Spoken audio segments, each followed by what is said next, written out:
महासचिव जयराम रमेश मीडिया के सामने इंडिया गठबंधन के वादों और केंद्र सरकार की खामियों को रखा। उन्होंने कहा कि पहले 2 चरण के बाद स्पष्ट हो गया था कि दक्षिण में बीजेपी और उत्तर भारत में हाफ होने जा रही है।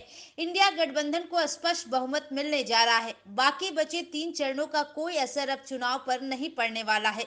उन्होंने कहा कि पीएम की भाषा बदल गई है। प्रधानमंत्री बौखलाए हुए हैं, हताश है। कांग्रेस को ताकत अपने 5 न्याय 25 गारंटी से आती है। केंद्रीय एजेंसी का भयंकर दुरुपयोग हुआ है।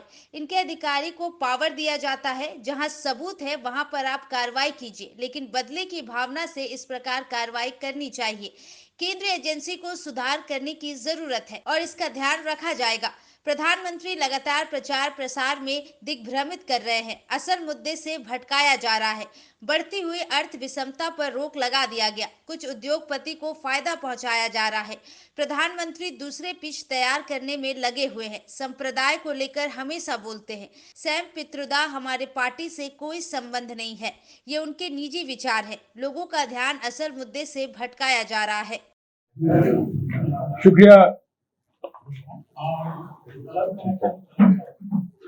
शुक्रिया अध्यक्ष जी। सुनाई दे रहा? पहले तो मैं आप सबको धन्यवाद देता हूं कि आप लोग यहाँ आए हैं। चुनाव के 4 चरण खत्म हो चुके हैं। 379 सीटों में चुनाव हो चुका है। पहले 2 चरण के बाद ही ये स्पष्ट हो गया था कि दक्षिण भारत में बीजेपी का साफ और उत्तर पश्चिम और पूर्वी भारत में बीजेपी का हाफ होने वाला है। यानी कि कांग्रेस पार्टी को और इंडिया गठबंधन के पार्टियों को, जिसमें जेएमएम भी शामिल है, आरजेडी भी शामिल है, इंडिया गठबंधन के पार्टियों को स्पष्ट और निर्णायक जनादेश अभी मिलना तय हो गया। अभी 3 चरण और बाकी हैं। इससे अंतिम नतीजे पर कोई असर पड़ने वाला नहीं है, क्योंकि 2 चरण के बाद ही